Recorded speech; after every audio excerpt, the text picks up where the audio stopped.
What would it take for the leaders of India and China, two of the world's most populous nations with a history of conflict, to suddenly declare themselves partners, not rivals? The answer, it turns out, is a single, powerful disruptor. A seismic event in global trade that has sent shockwaves from Washington to New Delhi and, ultimately, to the high-stakes Shanghai Cooperation Organization Summit in Tianjin, China. That disruptor? The latest, unprecedented round of tariffs imposed by President Donald Trump. This isn't just a political story, it's a monumental shift in the global balance of power, a pivot that could reshape the 21st century. Today, we are diving deep into the stunning turn of events that saw Indian Prime Minister Narendra Modi and Chinese President Xi Jinping stand side by side, issuing a unified message to the world. A message that says, in no uncertain terms, that the economic squeeze from the West is forcing a new alliance in the East. The tension has been building for months.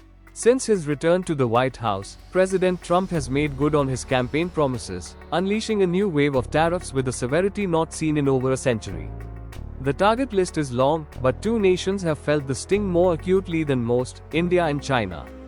While Beijing has faced a barrage of trade measures for years, New Delhi was hit by a shockwave of its own.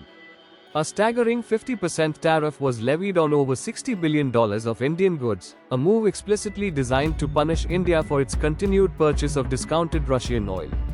This wasn't a warning shot. It was a direct hit to India's economy, threatening to cripple key sectors from textiles and jewelry to carpets and seafood. The response from New Delhi was one of shock and defiance. Prime Minister Modi's government, which had spent years cultivating a strategic partnership with the United States to counter China, suddenly found itself on the defensive.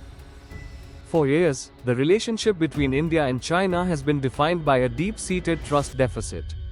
The 2020 Galwan Valley clash, which resulted in casualties on both sides, remains a painful memory. Bilateral talks were stalled. The border was militarized. The world watched, on the edge of its seat, wondering if the two Asian giants were on a collision course. But in a move that has stunned global observers, both nations have taken concrete steps to escalate tensions. There have been border disengagements, a resumption of direct flights, and now, the first visit of an Indian Prime Minister to China in 7 years. This is not a coincidence. This is a direct consequence of a shared predicament, a direct response to a common economic threat. During their one-on-one bilateral meeting on the sidelines of the SCO Summit, Modi and Xi Jinping reportedly engaged in a one-hour discussion that went far beyond mere pleasantries.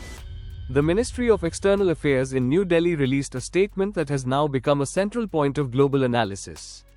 In it, the two leaders reaffirmed that the two countries were development partners and not rivals, and that their differences should not turn into disputes. This is a profound shift in rhetoric. It signals a new, more pragmatic approach to a complex relationship. The statement also noted that the two leaders recognized the role of their two economies to stabilize world trade, in the face of global instability due to US President Donald Trump imposed tariffs. There it is, the unspoken truth, now spoken. The tariffs have done what years of diplomacy could not. They have brought India and China to the same table, with a shared purpose. What does this mean for the world? This historic meeting and the subsequent partners, not rivals, pledge could be the first domino to fall in a new geopolitical order. For decades, the West has enjoyed a position of unparalleled economic and political dominance. But with the rise of emerging economies and the growing interconnectedness of the global South, that dominance is no longer guaranteed. Trump's tariffs, rather than strengthening the American position, have inadvertently accelerated this shift. They have created a vacuum, and India and China are stepping into it, together. This is a moment of strategic autonomy for both nations. They are declaring that they will not be pawns in a great power game, but rather, they will act in their own self-interest. They will forge new alliances and build new trade routes, all designed to bypass the traditional Western-led financial system. The SCO, once viewed as a security bloc led by China and Russia, is now taking on a new life as a powerful economic counterweight. By aligning themselves, even pragmatically, India and China can work together on key issues like energy security, fair trade, and regional stability. They can leverage their combined economic might, a staggering 2.8 billion people in a rapidly growing share of global GDP, to create a new center of power. This isn't about formal alliances like NATO or the G7. This is about a convergence of national interests. It's about two nations with historic friction realizing that their future prosperity is better served by cooperation than by conflict. The new era of geopolitical tension isn't just about military might or political influence. It's about who controls the flow of goods, money, and resources. And for the first time in a long time, the traditional order is being openly challenged on a scale that is impossible to ignore. The implications for the US are profound.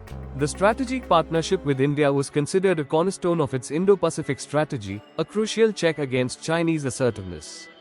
Now, that cornerstone is cracking under the weight of an economic policy that is seen by many as a strategic blunder. This is a moment of reckoning for Washington. Will it continue to use tariffs as a blunt instrument, or will it recognize that such a policy risks alienating key partners and pushing them directly into the arms of its rivals?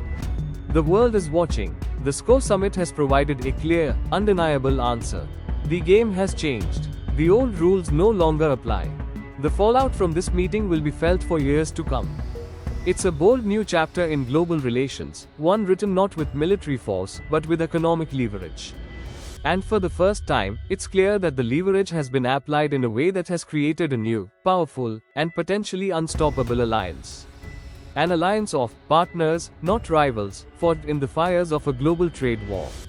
Please like, subscribe, and turn on notifications to stay updated with the latest breaking stories.